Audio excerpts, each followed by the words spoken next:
Бишкектин 1-май райондук сотунун судьясы Айбек Эрнис уулун жумуштан алып, жоопко тартылышын талап кылган петиция башталды.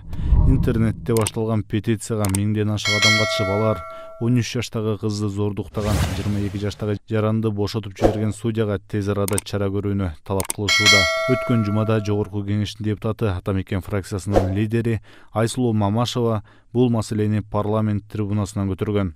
Саясий заказдарды аткарганы менен жалпы Кыргызстанга таанымал судья Айбек Эрнис уулу баардык экспертиза кыз зордукталган деген чечимине карабастан баланы актап, зордукталган кыздын апасына айып пул салган. Ушул кичинекей кызды 13 жашарын болгонуна эч кандай көңүл бурбай, мындай чечимди чыгарбаш керек эле. Экспертизаларды эске албай, мындай чечимди чыгарбаш керек эле.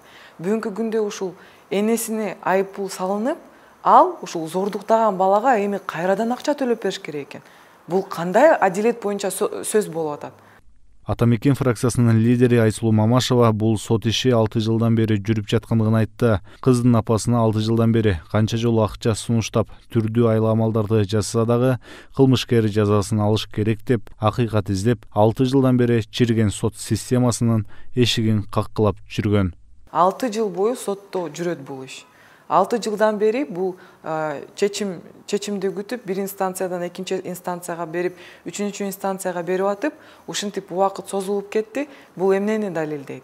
Бул ата-энелерге адилет керек деп.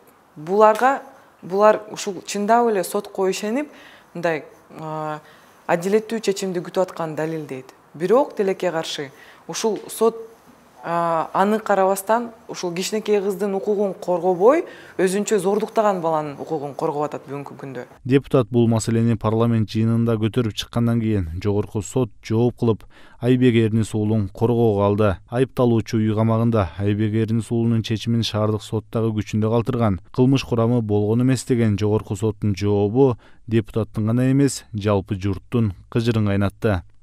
Кыздын адвокаты менен сүйлөшкөндө, ушул дисциплинарный комиссия, тартип комиссияга бул именно ушул Айбек уулу Эрнис боюнча дисциплинарный комиссияга тапшырганда, ал жердин төрайымы, буга чейин болгон төрайымы аны коргоп, эч кандай чараларды көргөн жок тилекке каршы.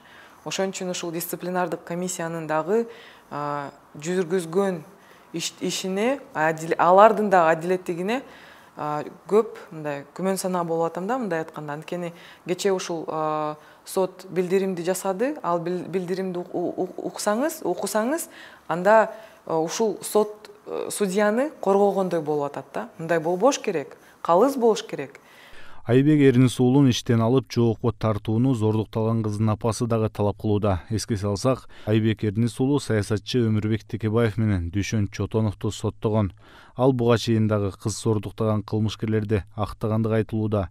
Анын сот системасында буйрук аткаруучу киллер деген лакабаты дагы бар. Соттор оор кылмыштарды кылган кылмышкерлерди бошоп жатса, мыйзамды бузуп атса, укуктары тебелеп атса, эмне үчүн мен эл шайлаған президент катары мен муну карап турушум керек? Эмне үчүн мен карап турушум керек?